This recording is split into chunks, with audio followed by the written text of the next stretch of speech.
Referenced how proud we both were to escort Senator Warnock up for his oath of office today, but now I will say that's definitely the case. It is truly an honor to be asked to do that, and I'm proud that we did that together. Your speech on behalf of your friend, a great public servant, Marcy Kaptur, just inspired me to stand up and give a speech about a great Virginia woman who passed right before we went into recess, my mother-in-law, Virginia Rogers Holton, who passed away in December. We are gathering the entire family in Kilmarnock, Virginia this Saturday for her funeral at Grace Episcopal Church. And I want to just talk about my mother-in-law because she was an amazing woman and an amazing public servant. Jinx Holton, she was called Jinx because her name Virginia was too complicated for her sister Anne to pronounce. And so from her earliest days, she was Jinx Holton, was born in Roanoke in 1925. In World War I, she graduated from high school at 16 years of age, and it was a little bit rare at the time from Roanoke to go to Wellesley.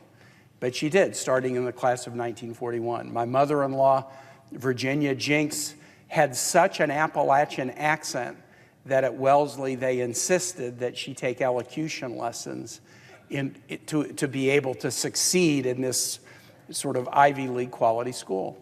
Well, the joke was on Wellesley because my mother-in-law took elocution lessons but then became a language major, and by the time she graduated in 1945 was fluent in French, was fluent in German, could speak Spanish, Italian, and a little bit of Russian. And so what does a talented woman with a degree in languages do at that point? She decided to serve her country.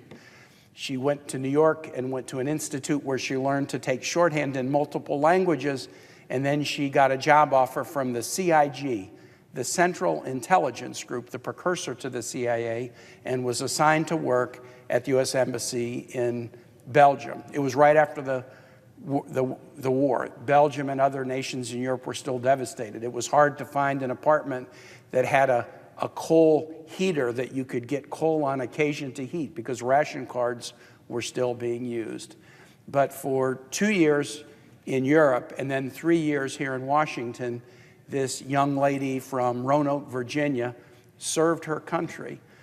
We had heard in my family these stories, but vaguely, because Jinx was of an age where you didn't talk about the fact that you had worked for an intelligence agency, even if it was 60 or 70 years ago. But upon her death, right before Christmas, we found letters squirreled away in the attic, and we spent much of the Christmas holidays reading letters that she wrote to her parents in the 1940s from Brussels, coded, yes, and a little bit diplomatic, but talking about the work that she was doing for her country. Some who know the history of the CIA know that in that period, in the Cold War, the U.S. had all kinds of agents around Europe. What Jinx's job was in Brussels was to take reports from them and then help cable those back to the United States. When she came back to the United States, she worked at the CIA for a very famous founder of the agency, a guy named James Jesus Angleton. Angleton was one of the founders of the CIA and became kind of famous, really infamous, because he was in charge of counterespionage, figuring out were there people within the CIA who were actually Soviet agents who were informing on the United States. They played a critical role early in figuring out, for example, that MI6 agents, including Kim Philby, were spying for the Soviet Union while they were working with MI6 in Washington. These were the stories of the time my mother-in-law was there. That was just the first chapter of my mother-in-law's public service. And I was inspired, Mr. President, as you talked about Marcy, because my mother-in-law never held office, but she was a public servant.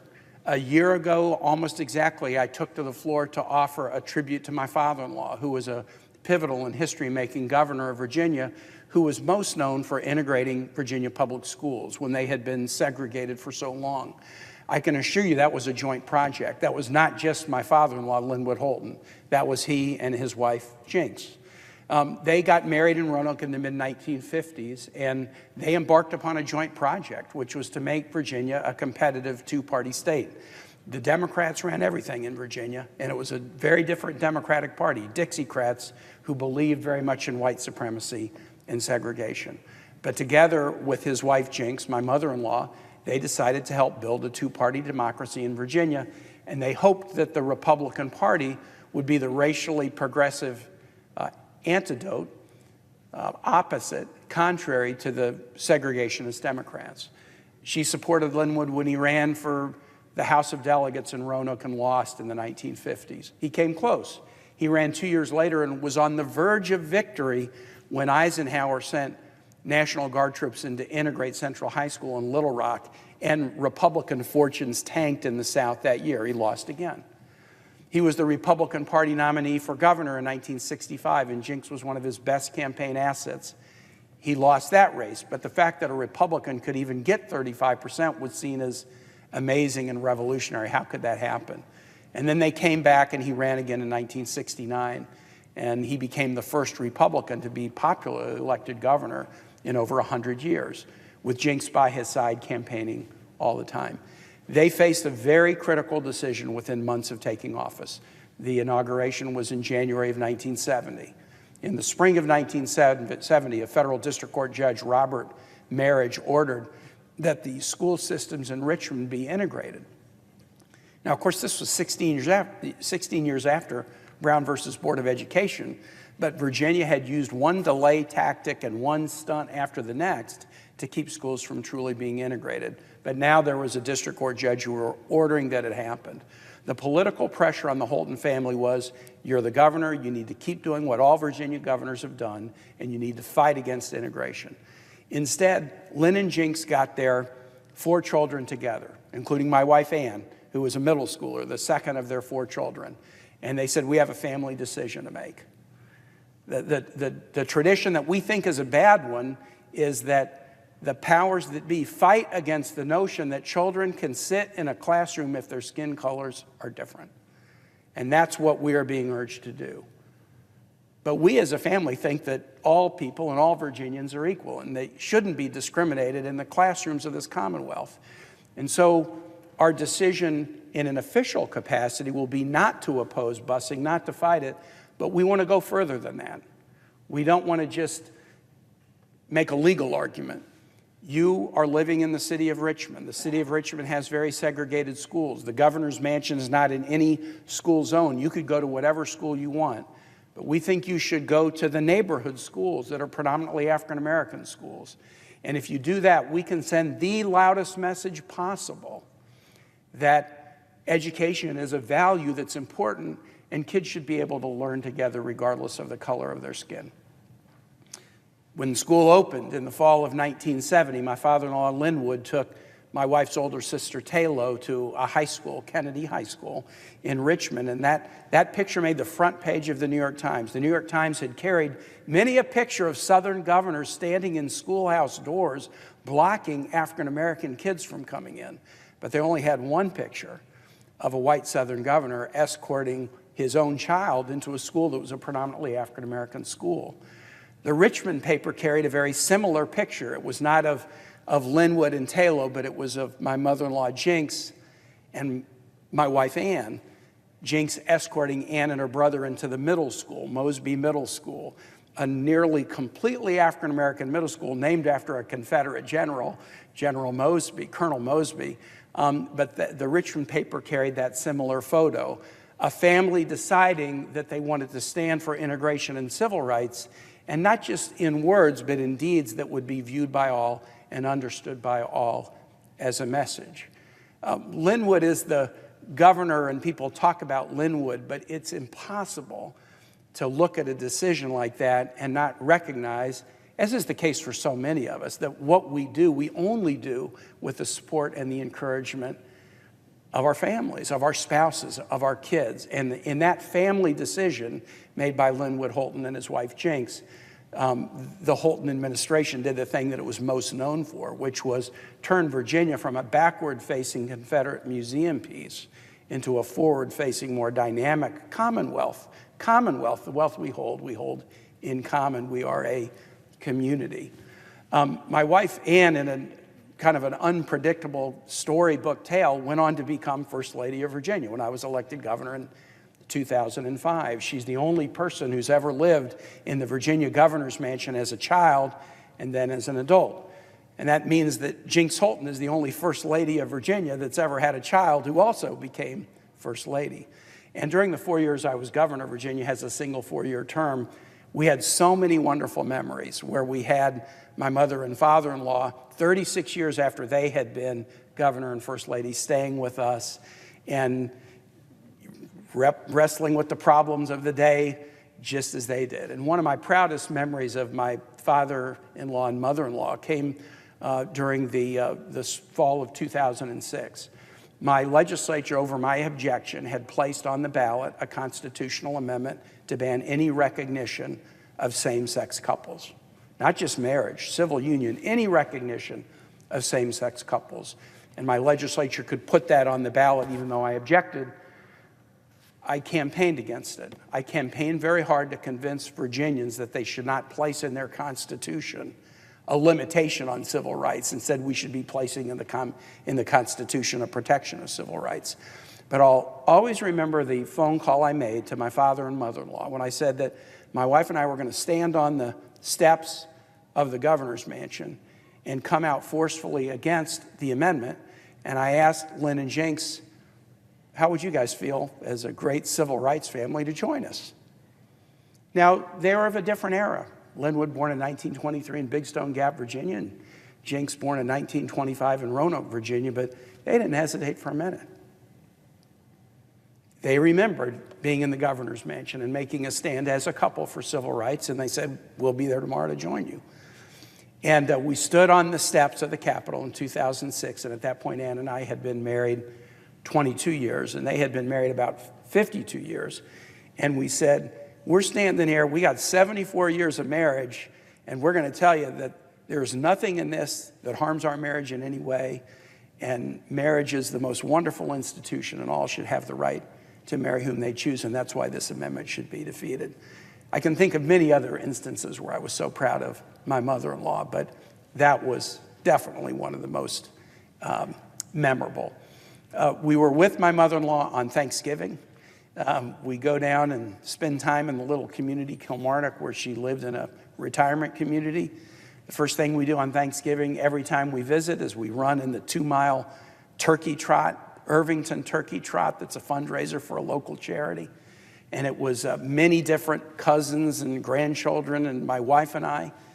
And we were going to do that and then go over and be with my mother-in-law and have lunch with her. But we heard when we were there that, no, she wants to come out and watch. Well, it was about 30 degrees. We figured, well, you know, your health isn't that great. That's not such a good thing. But my mother-in-law got all bundled up, came out in her walker, watched us run the race. We had a wonderful Thanksgiving together. And then she declined rapidly but peacefully and not in pain in the 3 weeks after Thanksgiving. And she died 3 weeks after Thanksgiving Day.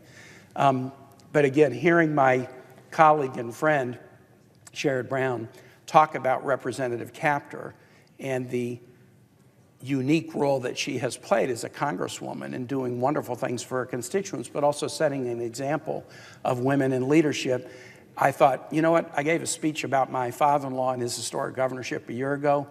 Nothing that he did in politics or in life would have been possible without the wonderful partnership that he forged. And my mother-in-law, Jinx, from her Central Intelligence Group, CIA days, all the way to becoming a path-breaking First Lady and then a board member of every charitable known to man in Roanoke, Richmond, Fairfax, or Kilmarnock, where she lived for the last 20 years of her life. She was a public servant from day one until her death. And I am so happy to have a chance just to put on the record a tribute to a great mother-in-law and a wonderful public servant. With that, Mr. President, I yield the floor, and I note the absence of a quorum. The Senator from Virginia. Mr. President, I ask unanimous consent that I and then Senator Menendez be permitted to complete our remarks prior to the opening of the first vote. Without objection. Mr. President, I want to make a request. I ask unanimous consent that my legislative fellows, Kylie Garber, Christina Cook, and Kumi Rowe, be granted floor privileges for the duration of their fellowships with my office. Without objection. Thank you. To my colleague from Indiana, I'm so glad to be on the floor with you as we approach a most historic vote, a vote that has not been conducted in the Senate since 1971, a vote to repeal a war authorization. We will start the first procedural steps to formally end the Iraq War. Right now, we still have not one but two active war authorizations against the government of Iraq that is no longer an enemy, but in the biblical phrase, we've beaten the sword into a plowshare. Iraq is now a strategic partner of the United States. The bill that Senator Young and I have worked on in close coordination with other colleagues would repeal both authorizations. It's a clean and simple bill, barely a page long. It has attracted bipartisan support, as my colleague mentioned, not only in the Senate and House, but from stakeholder groups who care about Americans' military and national security and the health and fate of our troops and veterans and their families. It is a very, very broad ideological spectrum of America that support this bill. It's a rare coalition, and it speaks to how painfully evident it is that the repeal of these authorizations is long, long overdue. This Sunday, March 19, marks the 20th anniversary of the United States invasion of Iraq in March of 2002. That war ended 12 years ago. The Persian Gulf War of 1991, Operation Desert Storm, ended 30 years ago. I want to thank my friend from New Jersey, the chair of the Senate Foreign Relations Committee, Senator Menendez, for his long-standing support for this repeal effort. I want to thank my colleague from Indiana for partnering with me for years in his indefatigable effort to move us to this day. And I also want to acknowledge the ranking member of Foreign Relations, Senator Risch, who does not support my bill, who voted against it in committee, but who has worked in a cooperative way on the committee, both in the 117th Congress and the 118th Congress, to make sure that this bill would be heard, that there would be a robust process for amendments in committee, and now that it can be heard on the floor. The discussion over Congress's role in determining how and when the United States utilizes its military power, having that discussion is so important, maybe even more important than ultimately how people vote on this bill, because too often the Article I branch has deferred on matters of war, peace, and diplomacy to the Article II branch, to the executive, even though these powers are some of the most specific and somber powers granted to Congress in Article I of the Constitution. Congress must exercise our Article I authority over war, peace, and diplomacy, and that's what this bill and this debate is about. I think we need to repeal the Iraq War authorizations, first, to recognize reality. An enemy that we were trying to push out of Kuwait in 1991, an enemy whose government we voted to topple in 2002, that enemy no longer exists. Iraq today is an American security partner of incredible importance. Defense Secretary Austin just visited Iraq last week, had productive meetings with the new Prime Minister al-Sudani. Those meetings included Iraq's request that we stay. We have about 2,500 troops in Iraq right now, that we stay and work with them to counter ISIS and other non-state terrorist threats that threaten not only Iraq but other nations in the region. Iraq is asking us to stay so we can help them check Iranian aggression in the region. Secretary Austin talked about the value of this strategic partnership with Iraq. Iraq is no longer a force for chaos. Iraq is now a force for regional stability, and the U.S. is their partner of choice. Why would we want two war authorizations against a nation that has become a partner of choice? Our service members have the courage to put their lives on the line. And many and everyone in this chamber knows families, knows service members who served in Iraq, who were injured in Iraq. Many of us know families of those who were killed in Iraq. They had the courage to do their job. How dare we as Congress not have the courage to simply say, after 20 years, this war is over, the job is done. This is partly a way of thanking those who borne the battle here at home. We owe it to our service members to fulfill our constitutional obligations and vote to end endless wars. Repeal also sends a powerful message to adversaries of the United States today. Repeal says you may be an adversary of the United States today, and we know we have challenges around the world today with Russia or China or Iran or North Korea, but the repeal of this authorization sends the message, you may be our adversary today, just as Iraq once was, but the U.S. specializes, throughout our history, the U.S. specializes in turning adversaries into partners, allies, and friends. Look at the U.S.-Germany relationship. We fought 2 wars against Germany in the 20th century. The relationship now is so powerful, and that powerful relationship is helping as we try to protect Ukraine from an illegal invasion by Russia. Look at Japan. We fought a war against Japan, a devastating war, attacked by Japan in 1941, and yet now Japan is one of our closest allies in the world. Look at Vietnam.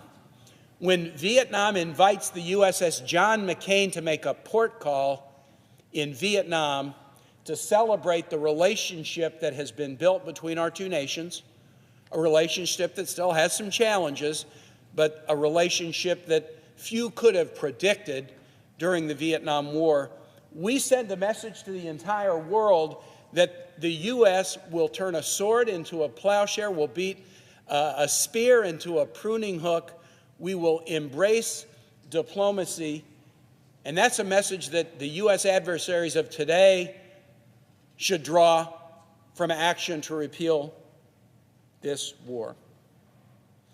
The Biden administration has reissued a statement of administration policy on this particular bill, stating that they fully support it. Let me just read briefly from it. The administration notes that the United States conducts no ongoing military activities that rely primarily on the 2002 AOMF, and no ongoing military activities that rely on the 1991 AOMF as a domestic legal basis. Repeal of these authorizations would have no impact on current U.S. military operations and would support this administration's commitment to a strong and comprehensive relationship with our Iraqi partners. That partnership, which includes cooperation with the Iraqi security forces, continues at the invitation of the government of Iraq to advise, assist, and enable them. The Great Seal of the United States, which you can see here on the wallpaper around this chamber, was created early in our nation's history, and it shows an eagle holding 13 arrows in one talon, those 13 to represent the first 13 American states, and an olive branch in the other talon. The design was chosen very intentionally. The arrows signify the United States' military capacity, might, and will. The olive branch signifies the American desire to be a peacemaking, diplomatic nation. On the seal of the United States, the eagle is facing toward the olive branch. Facing toward the olive branch because we want everyone to know how we define ourselves as a nation that, yes, we will have the military capacity to defeat enemies if we must. But as a nation, our preference permanently and always is to seek peace and diplomatic solutions with all the nations of the world. After 20 years, it's time to repeal the Iraq war authorizations. I urge my colleagues to vote yes on this procedural vote today. It will begin a robust and fulsome debate that will go into next week. Senator Young and I and our colleagues are committed that that debate shall include opportunities for members to offer amendments. That is being worked on by Democratic and Republican leadership. We haven't had a discussion of this kind for nearly 6 decades. It's good that we're going to give it the time and attention it deserves, and I urge my colleagues to vote yes on the cloture motion later this morning. With that, Mr. President, I yield the floor. To talk about the importance of March 15th. Oh, could I ask that the quorum call be dispensed with? Without objection. Thank you, Mr. President. I rise today to talk about the importance of March 15, which for the first time has been designated International Long COVID Awareness Day. This is a topic of importance to millions of Americans who deal with long COVID every day, and tens of millions of people around the world who are dealing with long COVID, from mild symptoms to symptoms that are so debilitating that they're unable to work. There's still an awful lot to learn about the condition, but what we do know is that long COVID is comprised of ongoing health problems that people experience after being infected with COVID-19. For some, long COVID can last weeks or months. For others, like me, long COVID is now lasted for 3 years.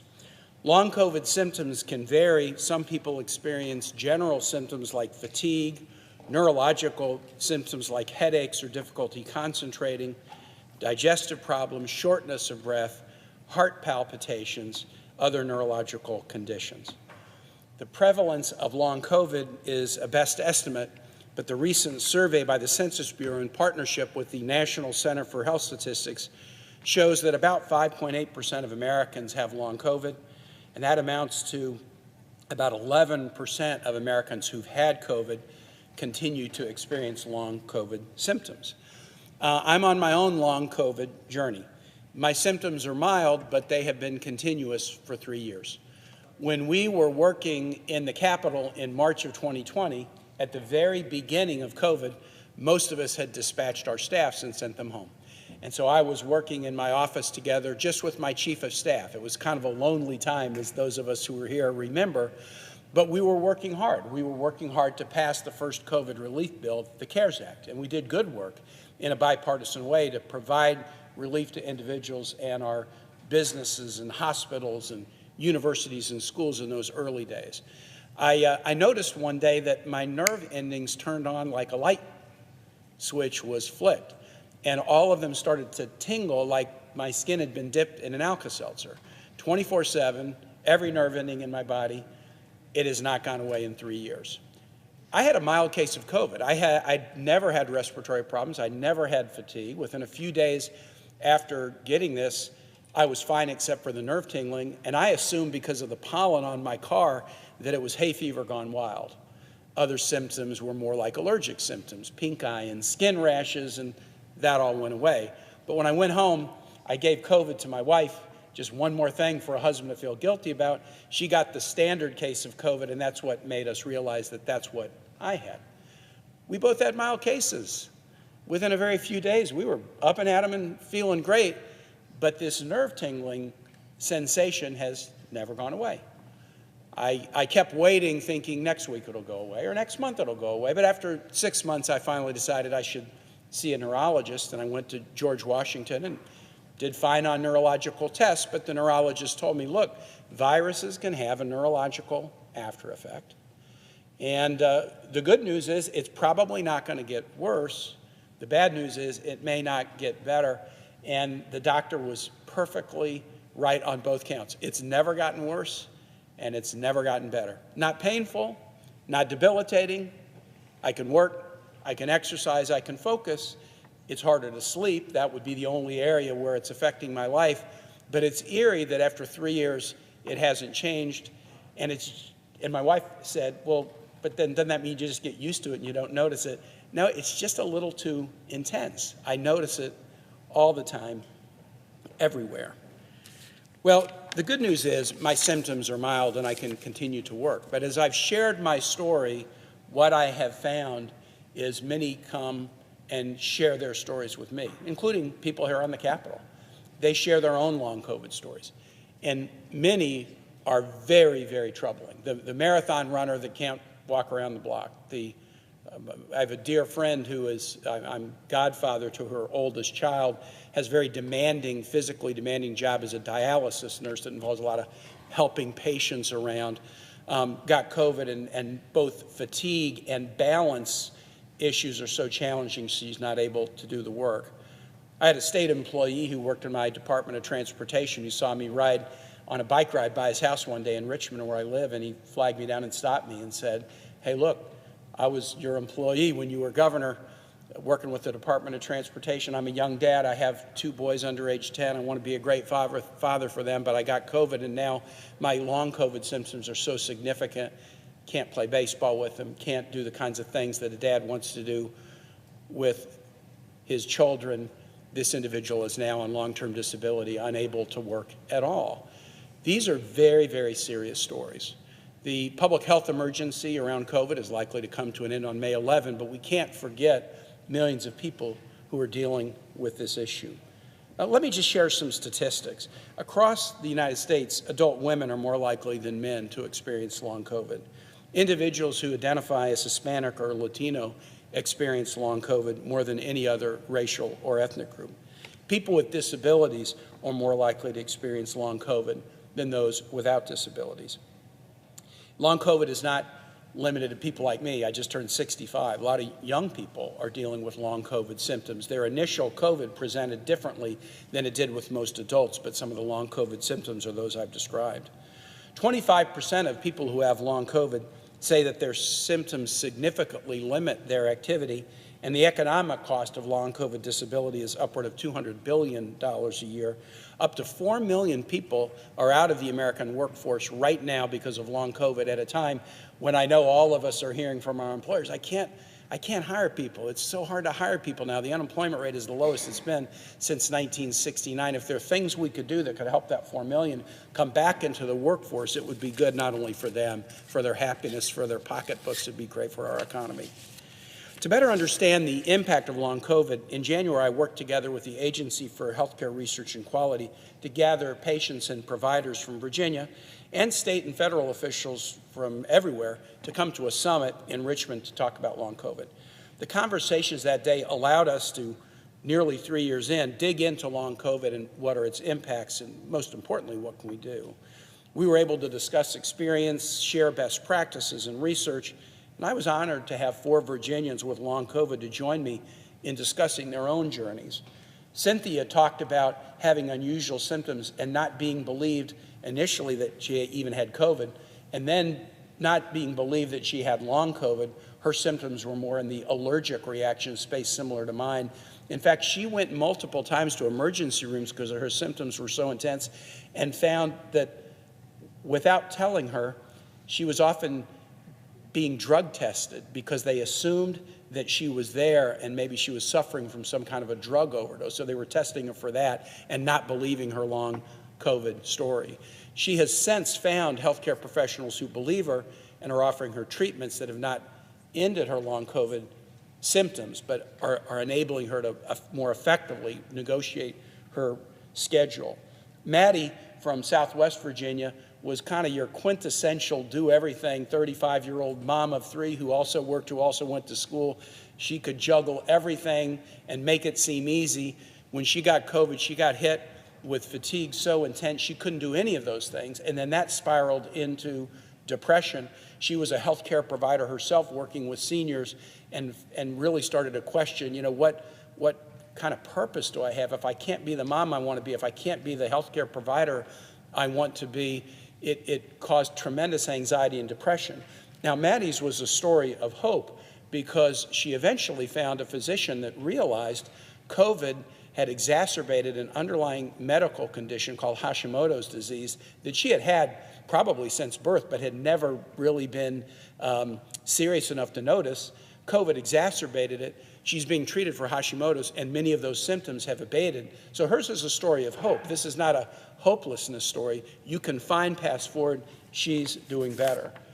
Zizi and Katie. Zizi is a middle schooler who had serious long COVID experiences, and Katie talked about trying to help her son and being not believed until they finally found their way to the National Children's Hospital just up the hill from where we are.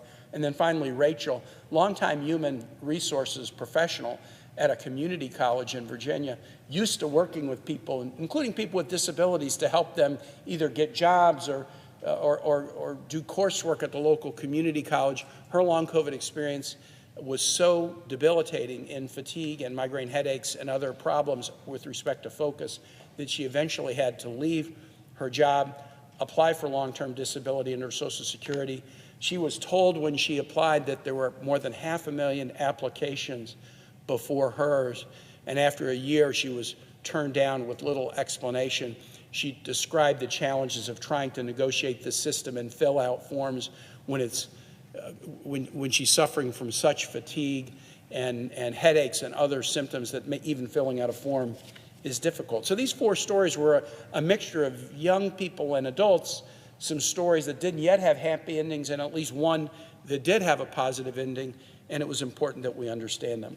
Congress has taken some steps, and I've got colleagues in the room, and I just want to thank them for this. We provided $1.15 billion in federal funding to the National Institutes of Health to advance understanding, prevention, and treatment. In December, Congress passed a budget that included $10 million for this agency for healthcare research and quality to do critical research. These efforts are a step in the right direction, but more must be done. Just last week, the President introduced the FY24 budget. He requests additional funding for AHRQ and additional funding for the HRSA to do long COVID. Today, I'm reintroducing a bill, the Care for Long COVID Act, with Senators Markey and Duckworth, 8 other senators. It's also being introduced in a bipartisan way on the House side. The bill will expand research to increase understanding of treatment, efficacy, and disparities, and provide more recommendations, educate long COVID patients and health providers, facilitate interagency cooperation, and develop partnerships between community-based organizations, social services, and others. But there's more work to be done. And so, Mr. President, as I conclude, I see my colleague from Louisiana on the floor waiting to speak. We just have to keep focused on this to try to address this challenge. When the public health emergency ends, we can't forget those who are dealing with long COVID, and we can't forget those who are dealing with the significant amount of mental anxiety and stress that has been present in the lives of all for the last 3 years. We've got to improve our outreach and education. We have to accelerate our research to come up with treatments and cures that work, and we have to do it with a sense of urgency. I'm committed to working with you all to do that, and I thank you, Mr. President. With that, I yield the floor. Mr. President. Interrupted in the congressional record. Without objection. Senator from Virginia. Madam President, very briefly, I know we're about to begin the vote. The Paul amendment is one that is based on a sentiment that I think many of us agree with, that the 2001 authorization needs revision. He proposes to repeal it, but not for 6 months, giving us time to do the revision. I will vote against it, but would look forward to working with him or others and the administration to find out what an appropriate revision should be. I don't think we should leave a gap. And with respect to the Graham Amendment, a colleague is a good friend. The President has the ability to take action against Iranian-backed militias in Iraq. The President is doing that every day, not based on the 2002 authorization. I agree with my colleague from New Jersey. This is a debate about ending a war authorization that's gone on for 20 years, not on the floor without committee action, coming up with a new authorization against a new enemy. If we need to do that, we can discuss it in committee. But the good news is the President has Article 2 power to defend against Iranian-backed militias in Iraq and is doing it every day. With that, I would urge a no vote on both the Graham and Paul amendments. Thank you. Madam President, Senator from Kentucky. I call up my amendment number 2 and ask that it be reported by number. Without objection, the amendment will be reported by number. The senator from Kentucky, Mr. Paul, proposes an amendment number 2. Under the proposes amendment number 40. Mr. President, this body has spent 100. Under the previous order, there will now be 4 minutes of debate, equally divided prior to a vote in relation to Hawley Amendment number 40. Mr. President, Proceed. this body has spent to date $113 billion on the war in Ukraine and counting. And yet, we do not have any direct oversight of any of the money that is being spent. My amendment is very simple. Let's create one government watchdog, not 2, not 3, not 20, one government watchdog to oversee every cent that is spent on Ukraine, to report back to this Congress and to the American people as to how their hard-earned money is being spent. Currently, there are dozens of reporting requirements. There are multiple bureaucrats who are involved. Listen, we learned this the hard way in Afghanistan, where after years of lack of oversight, billions of dollars wasted, and tragically many lives lost, this body finally created a special inspector general to oversee the Afghanistan effort and reporting requirements, to report back to the public on what we knew and were learning. That is what we should do in this case, Mr. President. I urge a yes vote on this amendment. The senator from Virginia. Mr. President, I don't have an objection to the notion that the funds we are spending together in Ukraine should have careful analysis. We know from past experience if there's not that careful analysis done, there can be problems. This is not the bill to do it. When we do war authorizations, we don't put other amendments on, no matter how good there be, if they're extraneous to the war authorization. The 1991 and 2002 war authorizations did not include additional items, no matter how meritorious they might have been. And so why this idea is an idea that I think people can gravitate toward, I think this is the wrong bill, the wrong vehicle to insert something about Ukraine into this repeal of the Iraq war authorizations. We've not done a repeal for 52 years. The authorizations themselves were clean authorizations, and I would urge a no vote so that the repeal, when we vote on it tomorrow, will be a clean repeal. I would urge my colleagues to vote no. Mr. President. The senator from Idaho. Yeah, Mr. President, very briefly, first of all, I want to compliment Senator Hawley for pursuing this route. There isn't a person in this room, there isn't a person in America that doesn't want to see that every dollar spent by the taxpayers is looked after. In this particular instance, I'm going to oppose this simply because there are already 64 ongoing or planned audits and reports on U.S. assistance to Ukraine. This piece of legislation would require a quarterly schedule, and that actually reduces the number. For instance, USAID direct budgetary support comes every 2 months. So this is being looked after unlike Iraq and Afghanistan, where we're talking about enormous amounts of money, not that this isn't a large amount, but those were enormous, and the work in auditing was not very good. In this case, it is very good. We've been looking at it in the Intelligence Committee, we've been looking at it in the Foreign Relations Committee, and have found zero siphoning of U.S. dollars. So this really is an expenditure that is not necessary because it is being looked after already. So I would urge a no vote on this amendment. Thank you, Mr. President. Mr. President, do I have any time? The senator from Missouri. You have 49 seconds. Thank you, Mr. President. I would just say, in response to my friend's point about there being 60-plus reporting requirements already in place, that's part of the problem. When everybody's in charge, nobody's in charge. Currently, the oversight requirements are spread across 3 different agencies, the Inspector General for the State Department and the Defense Department and USAID, each have a little piece of this. Dozens of disparate requirements. Let's unify it. We've done this before. One Inspector General, one staff, one set of requirements. Make it public. Give the American people the accountability they deserve. I urge a yes vote. I yield for it. Questions on the amendment? Is there a sufficient second? There appears to be. The clerk will call the roll. Ms. Baldwin, Mr. Barrasso, Mr. Bennett, Mrs. Blackburn. Okay, thank you. Proposes an amendment number 9.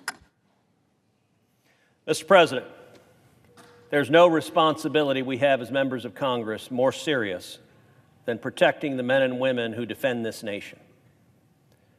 We're facing a national security crisis due to Joe Biden and his administration, who have repeatedly been unwilling to act against repeated hostilities from the nation of Iran. They have looked repeatedly for excuses to justify that inaction. Now, I want to be clear.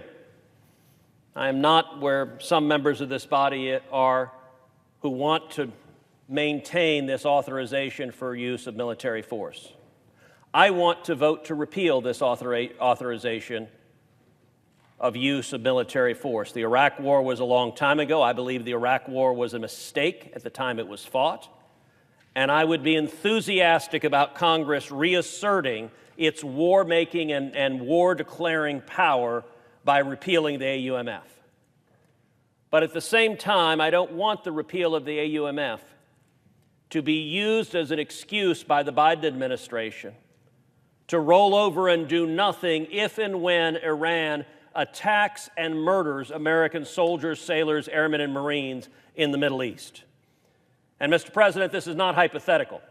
Just last week, General Milley, the chairman of the Joint Chiefs of Staff, testified before the House that from January 2021 until last week, there were 78 attacks against American forces in the Middle East by Iranian-linked fighters. 78.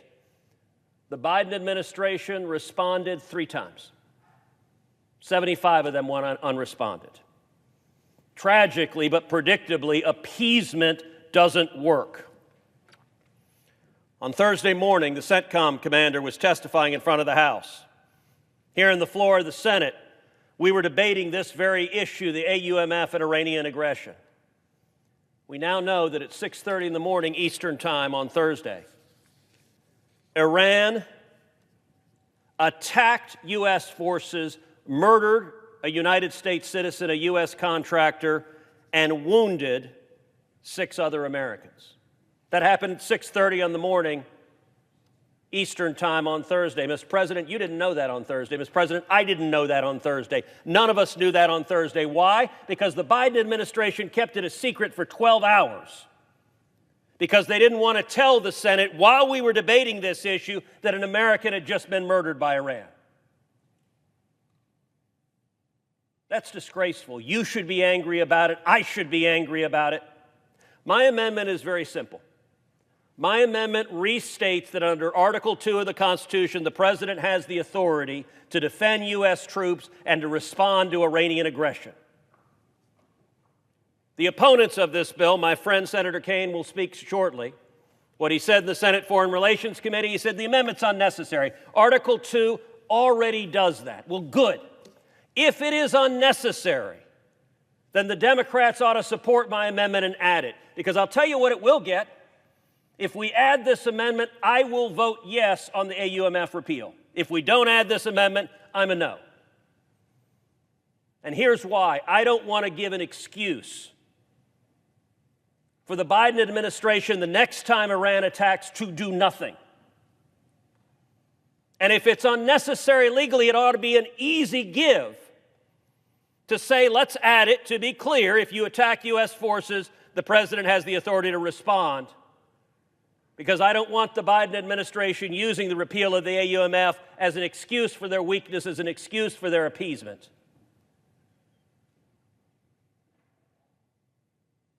There are some in the political world that are in favor of unending wars. I am not one of them. But I am in favor of the United States defending our soldiers and sailors and airmen and Marines. And let me say this. I don't know if the amendment's going to get the votes or not to pass. I think we will get most of the Republicans. I don't know if any Democrats will vote for it or not. But if this amendment is defeated and the Congress goes on to repeal the AUMF, and Iran takes that as encouragement that the Biden administration will not retaliate, I believe the consequences will be lives lost. I believe we'll be back on this floor with American soldiers and sailors and airmen and Marines who have lost their lives due to Iranian aggression because the Ayatollah believed the Biden administration would not respond. You don't want to see that, Mr. President. I don't want to see that. I believe no member of this body wants to see that. And if it's legally redundant, all the better to say, let's send a message to the Ayatollah. If you attack American forces, the President, the Commander-in-Chief, has the authority to respond and defend American forces. That is the number one responsibility of every member of this body. I yield the floor. Senator from Virginia. Mr. President, I rise in opposition to the amendment.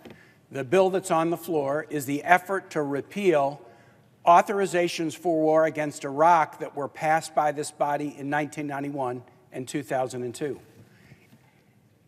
These are not Iran authorizations. Iran and Iraq are not the same nation.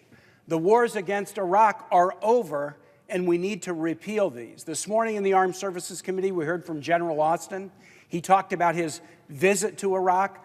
He was there when we were fighting against them as an adversary. Now they are a strategic partner in the region against non-state terrorists and against Iranian aggression. They are an ally and a partner. Senator Cruz's amendment does restate Article 2 powers in part of the findings in a way that I don't find objectionable, but then in another part of the amendment, it goes on to authorize affirmative military action by the United States against the nation of Iran. Iran is a bad actor and getting worse. I don't disagree with that.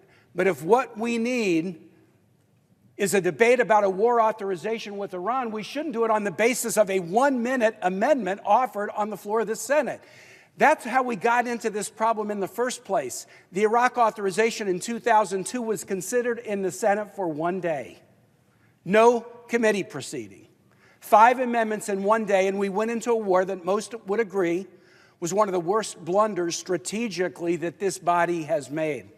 Let's not rush into a war authorization with Iran. If there needs to be military authorities to take offensive action against Iran, let's at least give it the dignity of a debate, a full debate, not a 1-minute amendment vote. Finally, this amendment is opposed by groups all over the political spectrum, from Concerned Veterans of America to the Friends National Committee on Legislation to the American Legion, because they don't think we should be rushing into war.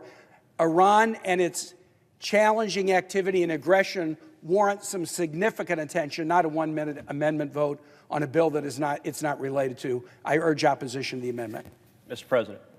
Senator from Texas. Mr. President, I respect my friend from Virginia, but he is mistaken. This amendment is not a new authorization for military force. It restates current law. The language in the finding is word for word the finding that President Trump put in place when he authorized the strike that took out General Soleimani. After that strike against General Soleimani, I introduced an amendment on this floor to commend President Trump and the armed forces for taking out General Soleimani, and we voted on this, commending President Trump and our armed forces for taking out Soleimani. This is not breaking new ground. This is reiterating the proposition that the Commander-in-Chief has the authority to defend U.S. armed forces. And my friend from Virginia, I would note, by the way, earlier last week we voted on Senator Graham's amendment. That would have been a new authorization for use of military force. Many senators voted against it. This is a much narrower amendment. This says if Iran attacks U.S. troops, the Commander-in-Chief can defend those troops. That is current law, but it is important for Iran to hear. It is important for our troops to hear. It is important for the Biden administration to hear. And nowhere in my friend from Virginia's remarks did he dispute that Iran has attacked the United States 78 times in the last 2.5 years and that the Biden administration responded only 3 times. We owe our soldiers, sailors, airmen, and Marines to have their back. I urge support of this amendment.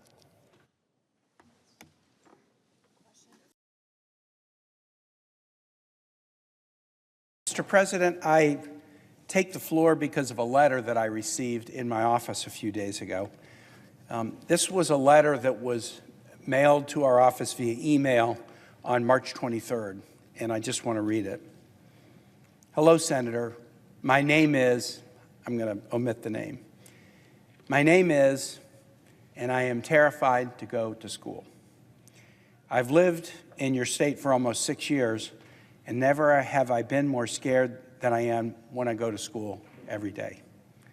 My father was in the Army. My mother works with Wear Blue, Run to Remember, a military nonprofit for Gold Star families. I am no stranger to death, and yet I am scared that one day that may be waiting for me at school. I lived in Lakewood, Washington. I went to St. Francis Cabrini, and we once had a lockdown because a car ran down our fence while children were at recess.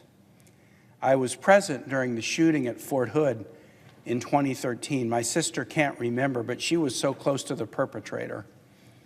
I still have nightmares from both of these incidents. I'm supposed to be safe at school, but today, when it was rumored that someone was planning to target our school out of revenge on an ex-partner, I was reminded of another day I spent huddled under a desk in art class, feverishly reciting the Hail Mary. Something needs to change. I'm not the only kid who feels this way. Why should I be scared to go to school? This letter came to my office on March 23rd. A few days later, this student in all America woke up to the story of the shooting in Nashville. Why should I be scared to go to school? In January of this year, just a few months ago, there was an incident that also attracted significant attention in Virginia and around the country, where a teacher, first grade teacher Abby Zwerner at the Rich Neck Elementary School in Newport News, Virginia, saw a 6-year-old pointing a gun at her, and she acted heroically to come toward the student to try to take the gun, and she was shot and badly, badly wounded, but she was able to protect the lives of her students and others in the school building. She is recovering slowly from that and just starting to talk about that experience. Mr. President, I went to Newport News about a month after that incident in early February to meet with a number of the parents and teachers, and they wanted it off the record, no press, just let's sit down and talk. And I'm going to respect their privacy by not talking about, their names, the names of their kids, or particulars of their story, but I can summarize it. These parents are afraid when they drop their kids off at school. And they're afraid that when they come at the end of the day, something might have happened to their children. They're afraid that they may get a call in the middle of the day that something has happened to their kids. And the teachers who were with me that day, they have that same fear. They go into these classrooms every day because they love children, but they are afraid now to do that job. Lord knows we've got teacher shortages all over this country, and we're working our best to try to attract people to the profession, but these teachers, many of whom had been in the profession for decades, they're now afraid for the first time in their lives to go to school every day. Emergency room visits for gun-related injuries in Virginia increased by 72% from 2018 through 2021. In an average year, about 1,020 people die in Virginia, and another 2,050 or so are wounded by guns. And among young people, guns are the leading cause of death among children and teens in Virginia. An average of 85 children and teens die by guns every year. 55% of these deaths are homicides. Others are accidental shootings or deaths by suicide. I don't know what to do with this. I don't know what to do with this. I react negatively when in the aftermath of shootings, it sometimes seems like all members of Congress can say is that they're heartbroken and they send thoughts and prayers to the family. That starts to sound very hollow. Of course, thoughts and prayers are meaningful, but it starts to sound very hollow to those who are victimized by gun violence when that is the response and nothing more. But let me be self-critical. I'm not into offering hollow thoughts and prayers. I tend to say I'm heartbroken for the families, and I think we need to do things in the Senate like do an assault weapons ban or other meaningful legislation that would keep kids safe. Some of the things we ought to do in Congress are things that we have done in Virginia in recent years, and that has made our state safer, but there's nothing you can do that's going to completely eliminate this problem. But I was challenging my staff the other day, if we think thoughts and prayers and nothing else is hollow, then saying we should do an assault weapons ban when we know that's not going to get 60 votes on the floor of the Senate. I do think we should do an assault weapons ban. When we had one in the 90s, it worked. But I also know to a certainty that in the near future, there is zero chance that this body is going to get to 60 votes for an assault weapons ban or other kinds of gun safety regulations that would take a student and make her less afraid to go to school, or a parent and teacher and reduce their fear. And so what I'm challenging people around me, including my own staff, and challenging myself on is, have we allowed this tough issue, the debate about this tough issue, to get a little stale? Thoughts and prayers, assault weapons ban, thoughts and prayers, don't do anything to help people, assault weapons ban might, but we're not going to pass it. Have we allowed it to get stale, and are there solutions and strategies that we're not talking about that we might be able to find common ground on? Because if anything should cry out to us and demand that we find common ground, is that we not do nothing, that we not listen to the fears of students and parents and teachers and just say, well, that's just the way life is in America, right? That's just American life. We can't be complacent about it. And Mr. President, I'm just thinking about our differences in age. My children are out of high school now. My youngest is 10 years out of high school. You still have school-age kids, so you're still grappling with the reality of safety in schools at the pickup and the drop-off. This has gotten so much worse just in the last 10 years. My children all went to the Richmond Public Schools, which are urban public school, setting in a community that had some significant problems with violent crime. But my wife and I were never nervous when we took them to school. And we never worried about getting a text or something in the middle of the day. And we never were afraid that when we got there at the end of the day, something would happen. And that was just a little bit over 10 years ago. My children finished high school my youngest, right before the Sandy Hook shooting.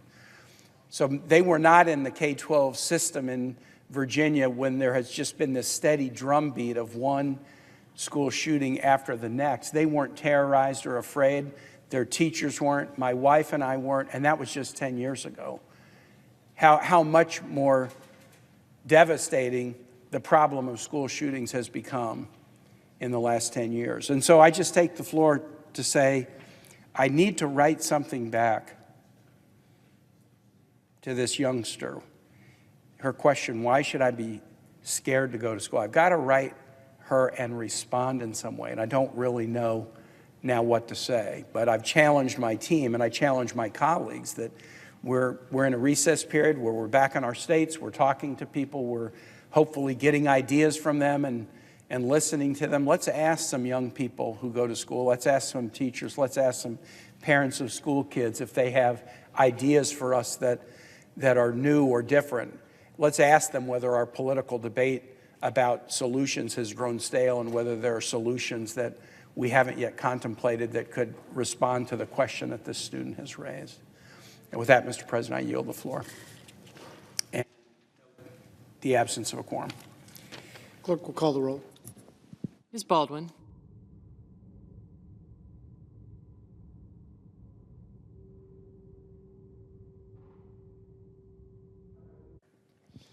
Might I ask that the quorum call be suspended? The senator from Virginia, the quorum is suspended without objection. I have 6 requests for committees to meet during today's session of the Senate, and they do have the approval of both the majority and minority leaders. Duly noted.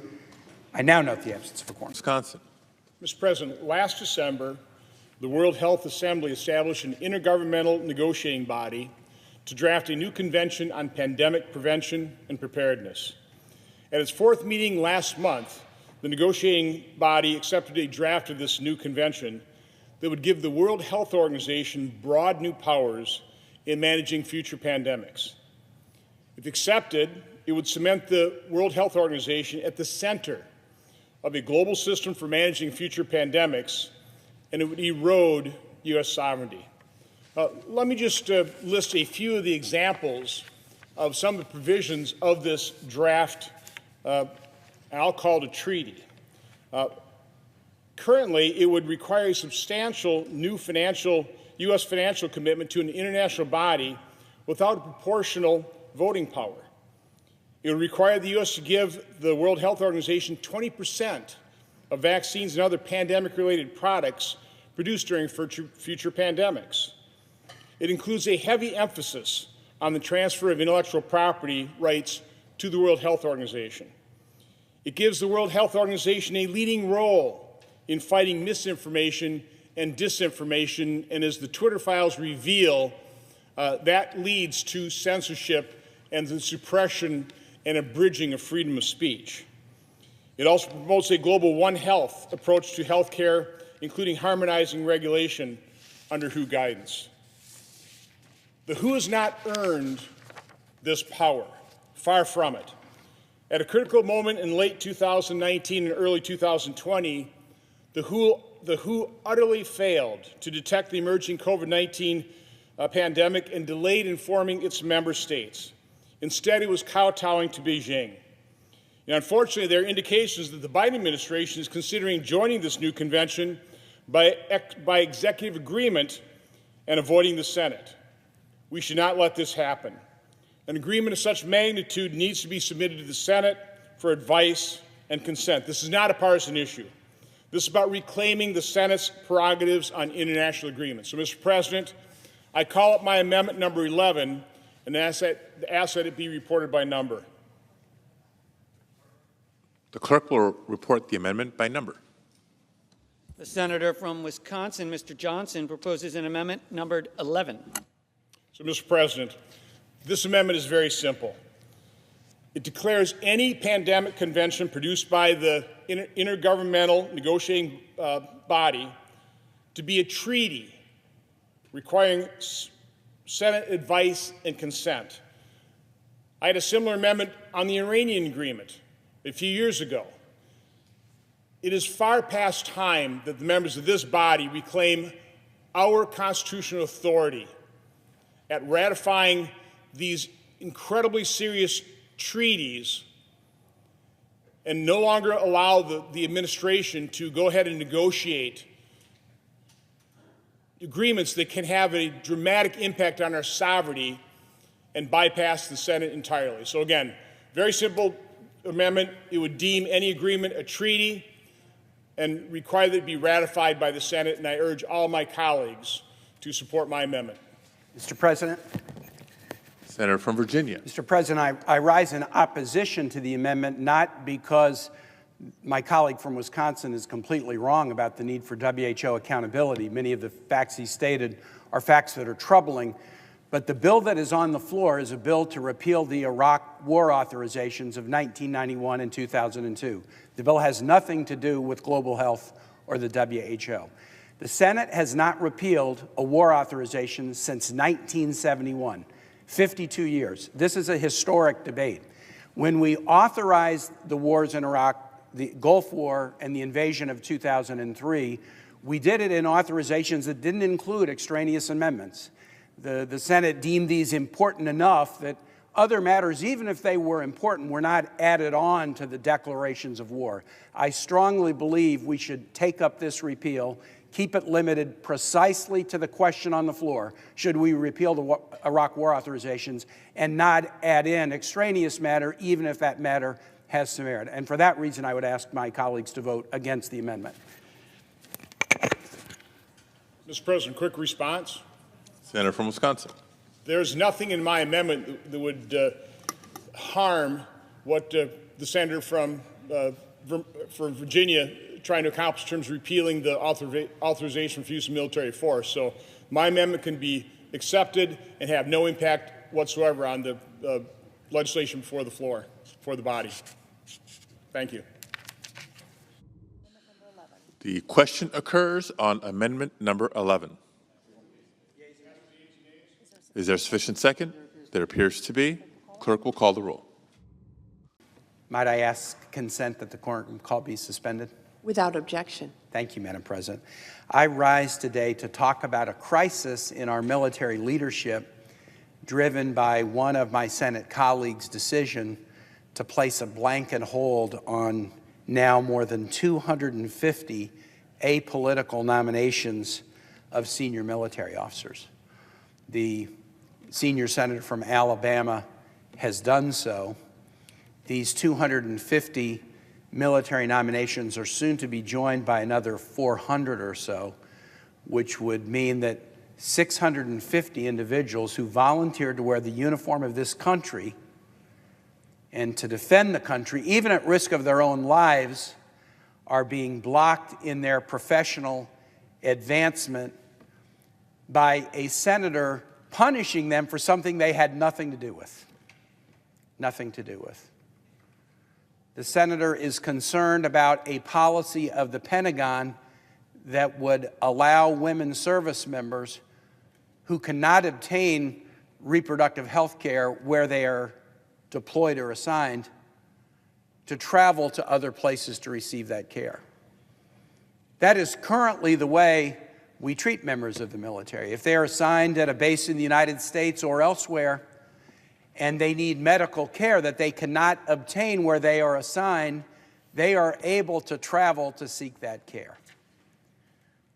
But because the Pentagon, in the aftermath of the Dobbs decision, has said that that long-standing policy allowing travel would also apply to women troops, seeking reproductive health care, the senator from Alabama has taken the drastic, radical, extreme, unusual step of saying that he will block confirmation and approval of now hundreds of our military officers. I'm a member of the Armed Services Committee. I have a child who's a United States Marine. I want to take the floor today to talk about how destructive this policy is and ask the Republican minority in the Senate to drop this opposition. Stop punishing people who are patriotically serving this country. To be clear, my colleague who's placed a hold on these individuals has stated no challenge with their qualifications. And to be clear, my colleague who has placed a hold on these nominations has never suggested that they had anything to do with the policy he disagrees with. He is just using them as targets because he's dissatisfied with the way the Pentagon is operating. There's a right way and a wrong way to do this. Before I get to the right way to raise the issue, let me talk about what this means when you are a member of the military and you have your career delayed because a member of this body decides to hold you up so that you cannot be promoted. Many of the promotions and appointments in the military that we are obligated to vote on in the Senate occur during the summer. The transition times occur during the summer. Why? Because this is the time when someone gets a promotion and they move where they can move with their families, sometimes across the country, sometimes across the world, at a time when they can then maybe look for a new place to live or a new school for their children to attend. When you are held up in a promotion or advancement, you don't know what to do. You might have sold a house, but you don't yet have orders where you can take a new position. Your children might be in a school, but you're not yet sure what you can do to try to find the next school they should go to. Remember, these senior military officers, many of them have deployed not once or twice or moved 3 or 4 times in their careers. They've moved dozens of times, 5, 10. We had a military leader before us recently whose family, during the course of his career, who was up for one of these positions that's being blocked, has moved 20 times. It's not easy on the family to do that. And blocking them from planning and moving and accepting an appointment is not just keeping them from an advancement that they have merited, that they have earned, but it's also hurting their families. What have they done to deserve it? I mean, they volunteered to wear the uniform of this country. They volunteered to risk their lives for this country. Why do they deserve to be punished? Why do they deserve to be disrespected? Why do they deserve to have their careers blocked? Let me give you an example of a couple of the people, the positions that are being blocked by this. As of Monday, for the first time in 164 years, the United States of America does not have a confirmed commandant of the Marine Corps. The proud Marine Corps is lacking a confirmed commandant for the first time since the 1850s. That interregnum was caused because of the death of a commandant when there was no successor confirmed. So obviously there was a brief period where there's no confirmed commandant. This one we've been seeing coming for months. General Berger had an announced retirement date that was Monday. There should have been a commandant in place, and yet there is not a confirmed commandant because of this block. Eric Smith can't take over as Commandant of the Marines. It impacts the Marines' ability to develop and implement long-term plans and policies, and it's especially damaging because, as those of us know who've been on the Armed Services Committee and working with our Marines, they're in the midst of a force design transformation that is midstream right now. We don't need a gap in leadership in the Marine Corps. It goes deeper in the Marine Corps. Forgive me for being a little Marine Corps centric with a Marine in the family, but it goes deeper in the Marine Corps. The hold is also impacting the leadership of the 1st Marine Expeditionary Force, which is in California, and the 3rd Marine Expeditionary Force based in Okinawa, Japan. The 1st Expeditionary Force is the Marine Corps' combat power focused on the Indo-Pacific.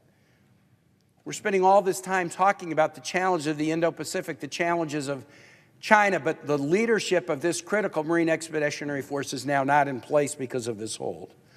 The 3rd Marine Expeditionary Force is our stand-in force that would be called upon if there were any challenges in the first island chain in the Indo-Pacific. So these holds are affecting these critical units just in the Marine Corps, Commandant, and the leadership of key expeditionary forces that the nation needs for defense and to protect allies. I've been working, Madam President, on a really exciting initiative of President Biden, the AUKUS partnership that would combine the military capacities of the United States, the UK, and Australia to do submarine construction and other work. These are nuclear subs managed by naval reactors. The appointment for the current director of Naval Reactor expires next month. The hold that has been used by the senator from Alabama would block our ability to put someone into this key position, challenging not only the AUKUS advance, but our nuclear submarines are one of the most important capacities that we have to promote security all around the world and protect this country. I said, Madam President, there's a right way and a wrong way to do this. I'm on the Armed Services Committee. I'll be honest, there's things in the Pentagon I'm not happy with. And every year I have a chance to do something about it. Just 3 weeks ago in the committee, and the senator from Alabama sits on that committee with me, we had an opportunity to mark up the defense authorizing bill. And any of us could advance any policy change we wanted. If we wanted something in Pentagon policy that wasn't there, we got to make our case. If we wanted to take something out of Pentagon policy that we didn't like, we got to make our case. I've done this year after year after year.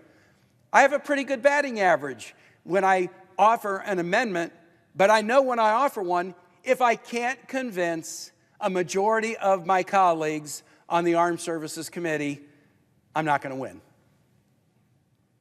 And when I don't win, I'm disappointed. But never would it even occur to me to offer an amendment to my committee colleagues, to fail to persuade them, and then take my disappointment and use it as a weapon to block the promotion of hundreds of military officers. And indeed, the senator from Alabama had that opportunity, and he exercised that opportunity. In the debate, we had a very full debate. Every member gets to offer any amendment they want, and there was an amendment specifically drawn and designed to change the Pentagon policy with which he disagrees. He lost the amendment vote. He lost the amendment vote.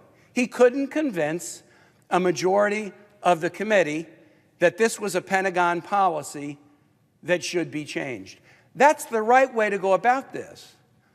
If you don't like a Pentagon policy, convince your colleagues on the Armed Services Committee, convince your colleagues in the United States Senate to change the policy.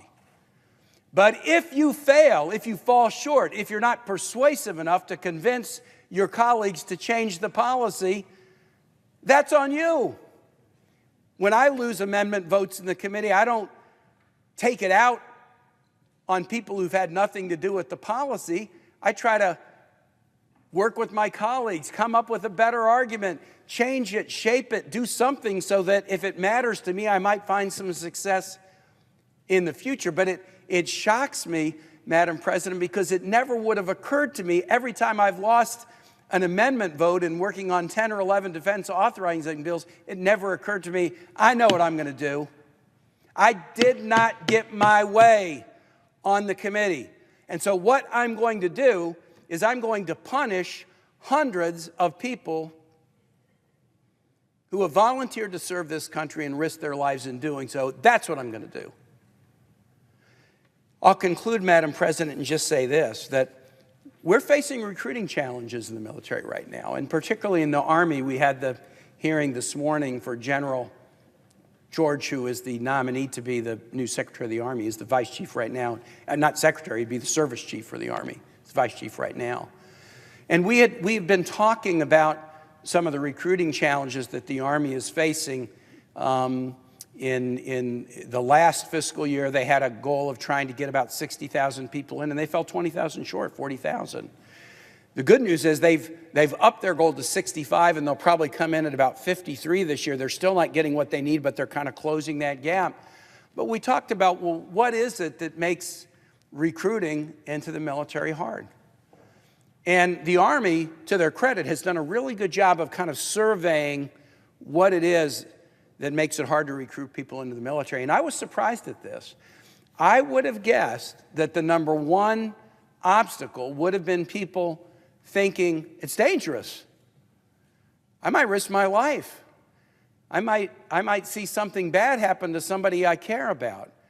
But you know, Madam President, that wasn't the top goal. People coming into the military, they're patriotic, and they're willing to be patriotic even to the point of risking their lives. The number one reason that was cited by people for being reluctant to join our volunteer military, just celebrated 50 years of being an all-voluntary force, is their belief that if they do so, they will have to put a lot of their life on hold. That others who don't join the military will move ahead where they might find themselves limited or put on hold by conditions beyond their control. What message does it send to someone who's thinking about going into an ROTC program, being an officer, or going to a service academy? What message does it send to someone who might be a young officer who's thinking about, do I make this a career or do I leave and go somewhere else?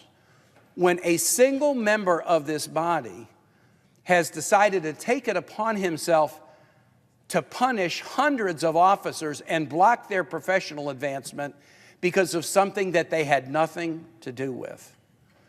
We should be sending a message to these officers that we're proud of them. We should be sending a message to them that we are thankful to them for the sacrifices that they and their families have made. We should not be sending a loud message that we're going to hold their careers hostage, disrespect them, delay or postpone their appointments. I would urge my colleague from Alabama, but what I really want to urge is I want to urge the Republican minority in this, because I don't want to see members of this body enable this kind of behavior. Because where do we stop? All 100 members of this body could find things in the Pentagon that they're not happy about. So it might be travel policy for Senator Tuberville. It might be cluster munitions for someone else. It might be whether the military is doing enough to battle sexual harassment for somebody else. We can all find things in the Pentagon that we're not wild about. And to the extent that we do, we should be trying to persuade our colleagues to make the policies better. But when we make that effort in good faith and fall short, the last thing we should do is take our own disappointment out and punish people who are serving this country who've had nothing to do with the policy we disagree with. And with that, Madam President, I yield the floor and note the absence of a quorum. The clerk will call the roll. Ms. Baldwin. 29, and ask that it be reported by number. The clerk will report by number. Senator from Virginia, Mr. Kaine, proposes amendment number 429. I ask unanimous consent that there be 6 minutes equally divided prior to a vote on the amendment. Is there objection? Without objection. Madam President, this is an amendment dealing with the power of the NATO alliance. We have seen since the February 2022 invasion of Ukraine that NATO allows the democracies to link arms and stand courageously against an illegal invasion of Ukraine by the dictator Vladimir Putin. The Senate will be in order. Some had questioned the value of NATO, but NATO has demonstrated its power to protect democracy against this invasion since February of 2022. There had been an issue raised in the last few years about whether any president could unilaterally withdraw from NATO, which was approved by the Senate in a treaty. The Constitution of the United States indicates that the Senate must ratify treaties, but is silent about how to exit treaties. The United States Supreme Court in 1979 said that is a political question for the legislature and the executive to resolve. What this amendment would do would make plain that no one could withdraw from NATO, the United States from NATO, without either a two-thirds vote in the Senate or an act of Congress. We've received a green light for this in the Goldwater v. Carter decision in 1979. And I think of all the treaties that the U.S. has entered into right now at this moment, in the aftermath of this summit in Lithuania and during this war in Europe, this Congress should send a powerful message to our allies in NATO that we stand with this historic alliance. The administration supports this amendment. I would reserve the remainder of my time. The senior senator from Mississippi. For a few seconds in opposition to this amendment, it is absolutely unnecessary. I cannot think of any currently serving elected official of significance who's calling for suspending or withdrawing from NATO. If I didn't know better, I would think that this amendment might be aimed as a slap at former President Trump, but surely that is not the case. If it is, however, we should be reminded that the former president was concerned about some of NATO's members not meeting their obligations to spend 2% of GDP, but that he was fully committed to Article 5 of NATO. You will be pleased to know that this bill, NDAA, addresses the concern of the 2%. We adopted an amendment at markup, sponsored by Senator Sullivan, that would require the Secretary of Defense to prioritize NATO members who are meeting or exceeding the 2% GDP defense spending target when the DoD is making decisions on basing, training, and exercise. I yield the balance of my time. Mr. President, how much time do I have remaining? Is the senator opposed to the amendment? Yes. 1 minute and 40 seconds remaining. Could I have unanimous consent to have one additional minute? Is there objection? Without objection, senator from Kentucky is recognized. It is unconstitutional for the legislature to change the Constitution. While the Constitution provides a role for both the President and the Senate when entering a treaty, it is silent regarding how to exit a treaty. When the question of treaty termination first arose in 1793, President Washington and his cabinet endorsed the view that the President's executive power included the ability to unilaterally terminate a treaty.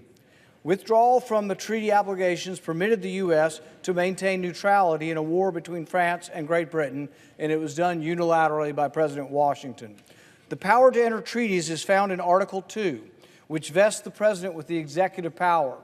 Unlike a legislative body, the President can act with unity and dispatch, precisely the qualities needed to negotiate a treaty, so the founders grounded this authority in Article 2. Passing this amendment is tantamount to altering the Constitution because the amendment would authorize the Senate to infringe upon the executive powers of the President. The Senate has no voice when exiting a treaty. This would amend the Constitution and is unconstitutional, and that's a good thing. The founders wanted it to be difficult to commit the U.S. to international obligations and easy to get out. We should follow the Constitution and vote no on this amendment. Time I have remaining. 1 minute, 17 seconds. On the constitutional argument, my colleagues, this very question came before the Supreme Court of the United States in 1979. President Carter terminated a Taiwan-related treaty and was sued by Senator Goldwater and others. The case went to the United States Supreme Court. The court said because the Constitution on exiting a treaty is silent, it is a political question that the legislature and executive can resolve for themselves. The Supreme Court refused to overturn Carter's action. That is a clear green light that if Congress, the legislative and executive branch agree that on this particular treaty, the silence does not dictate but can be the source of legislation, we would be able to undertake this action. Finally, I note this is widely bipartisan, and I thank Senator Rubio and many other Democratic and Republican colleagues who have co-sponsored this amendment to stand strong at this moment with NATO. With that, I yield.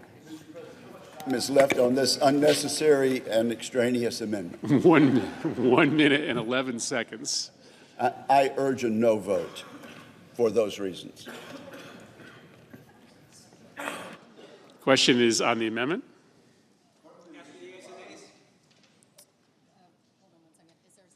Is there a sufficient second on the amendment? There appears to be. The yeas and nays are ordered, but the senator will state his inquiry. And this will be a 10-minute vote, and those senators who arrive after 10 minutes and a brief grace period will not be allowed to vote. Is that the position of the chair? 10-minute votes have been ordered. I appreciate the clarity. The clerk. Ms. Baldwin. The clerk will call the roll.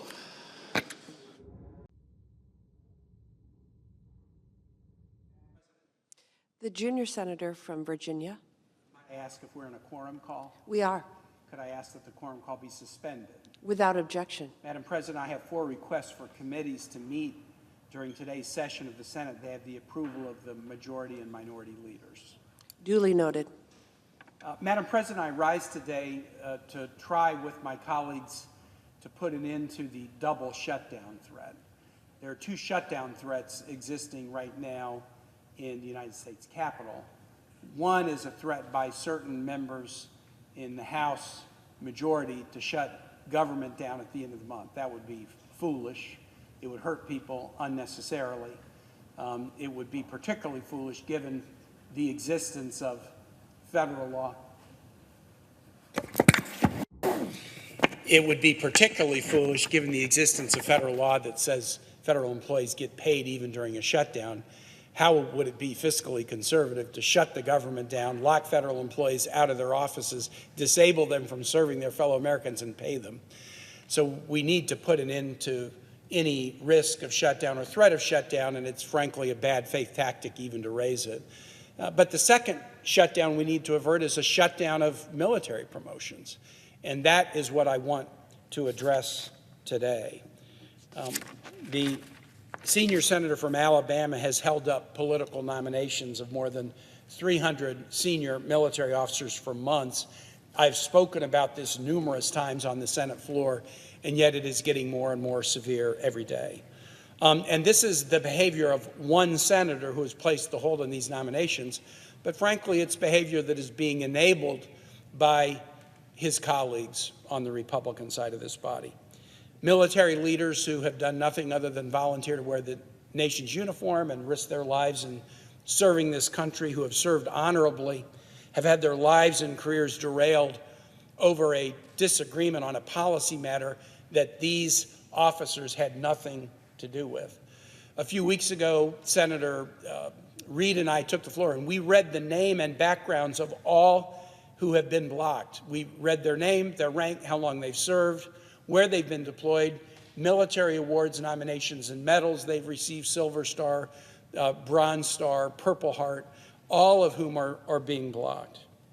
It's extremely disrespectful to hold these nominations simply because an executive agency has implemented a policy that one senator does not like.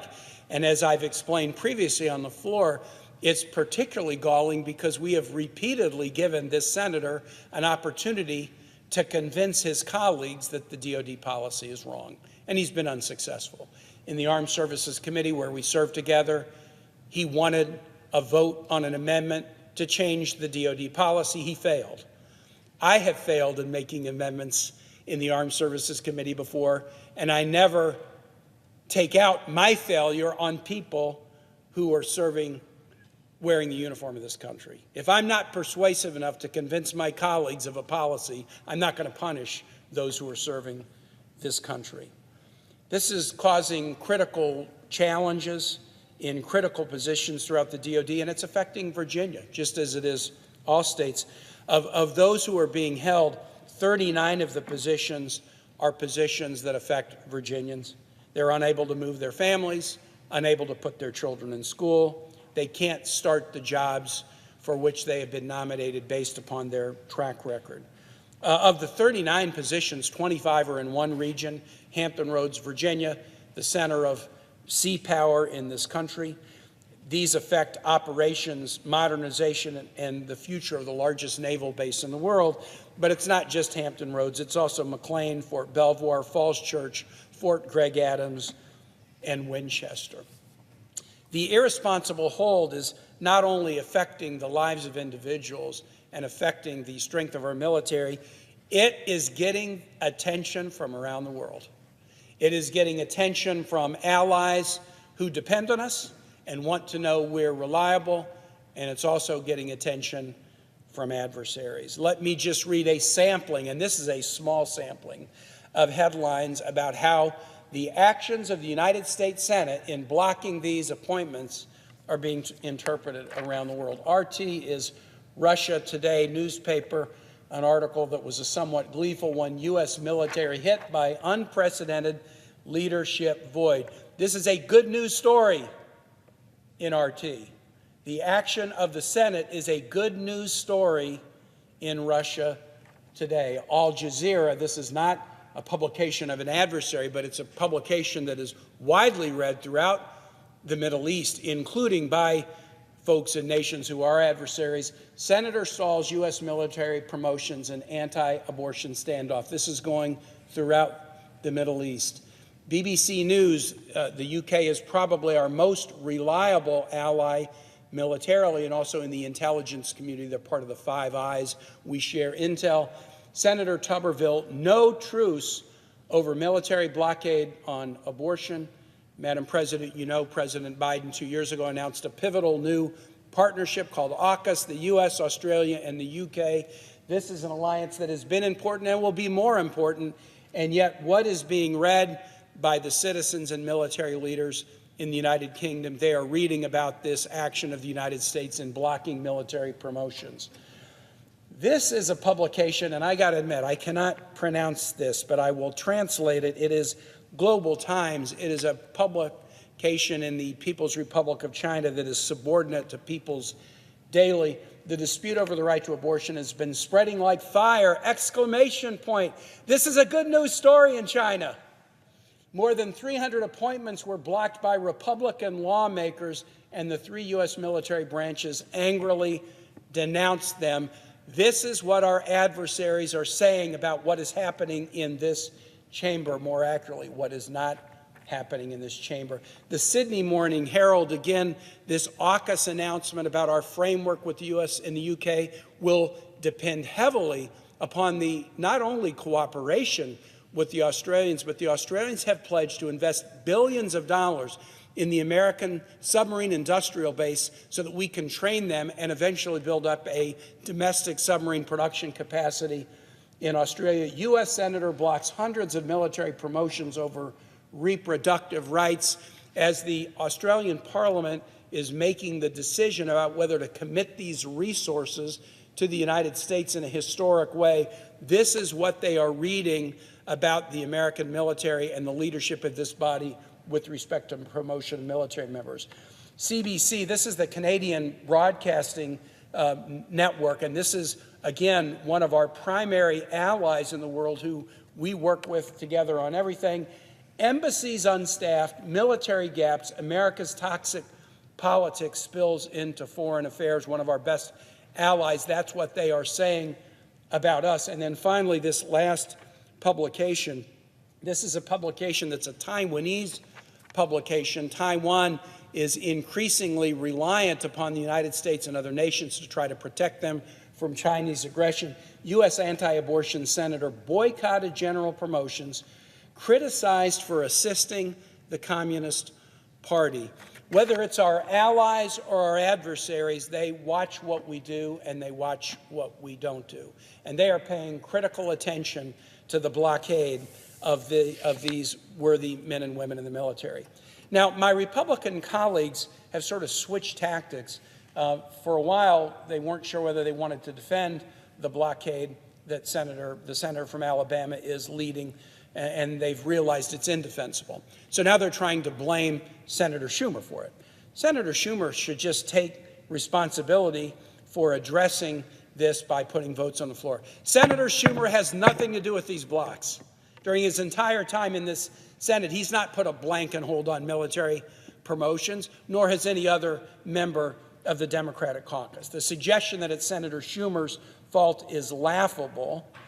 The Congressional Research Service has done the study and suggests that the only way to overcome this massive blockade by the Republicans would be to take up each of these appointments, hundreds of them, and that would take over 700 hours to complete what throughout decades has been a matter of course in this body. And of course, if we did that, we wouldn't get to the budget.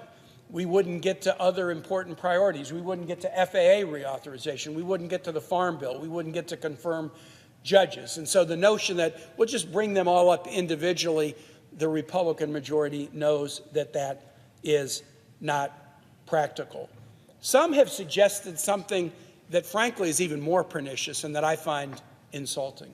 Some of my Republican colleagues have said, okay, look, Senator Tuberville is holding hundreds of people, including service chiefs and the head of the Naval Academy in Annapolis. Why don't we do this? Why doesn't Senator Schumer just bring up the top brass, and we'll have votes on the top brass, and allow Senator Tuberville to keep punishing everybody else down the line?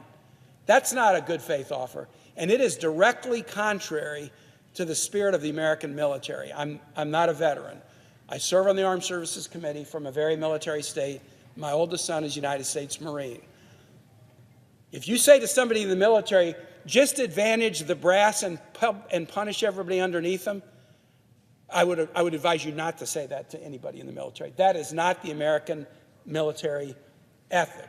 I've heard my son say many times, officers eat last. You take care of the enlisted. You take care of the lower ranks before you take care of the higher ups. And so the notion that this body, or even some of the military nominees who have been advanced for the high positions, would accept this body acting on them while continuing to punish everybody beneath them is outrageous. And in fact, I'll just remind my colleagues who are here, the president and the senator from Washington, we all were together once at a lunch a number of years ago with Senator John McCain before he passed away. A decision was made that was sort of rare, that we would have a closed-door lunch with all 100 senators, and Senator McCain would speak about the unspeakable, his time as a POW in Hanoi during the Vietnam War. His plane was shot down in Hanoi. He was beaten and tortured. He was imprisoned as a prisoner of war for multiple years. There came a time during his imprisonment where his captors realized that his father was one of the key members of the Navy, key members of the brass. He was a VIP. Many people had been imprisoned as POWs in that same Hanoi Hilton before Senator McCain.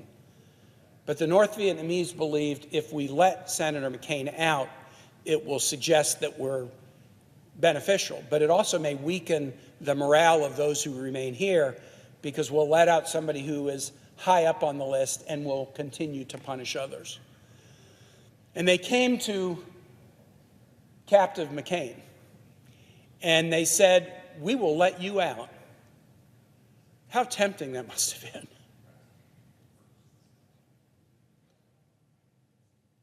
I don't know any of us who can kind of put themselves in that position. Madam President, you and I were together at the memorial to John McCain where he was shot down in Hanoi a few years ago. Put yourself in that position. You have been a POW for years, and you are given an offer for your freedom. And he turned it down. And he turned it down and said, I'm not accepting it because there were people who were here before me. And only if you let all of those hostages go will I then accept your offer of freedom. I'm not going to let you benefit me and continue punishing others who were here before me. That's what the ethos of the American military is. You don't benefit the VIP or the big shot or the person with the high rank and punish others. And so for us to countenance such a suggestion in this body that we would have a debate and a vote on a few of the top brass, and then we would allow the punishment of these poor people who are trying to move across the country, whose kids need to be in school, whose spouses have jobs they can't report to. Not only should we not do this here, I can't imagine that the key military leadership who are waiting in line would even want us to do that. There is one solution for this, and the solution is for the Republican minority in this body to go to Senator Tuberville and convince him to stop this punishment of these individuals. These officers had nothing to do with the policy that Senator Tuberville doesn't like it. If he doesn't like the policy, I disagree with him on that, but he's within his rights to not like the policy. But when he has had repeated ability to try to persuade his colleagues that the policy is wrong, and he's been unsuccessful, he should not take out his inability to persuade his colleagues on these patriotic public servants. I urge, in the most urgent way that I can, the quickest end to this blockade. Let's get these people in positions that they have earned through their lives of service and enable them to continue to serve this country. With that, Madam President, I yield the floor.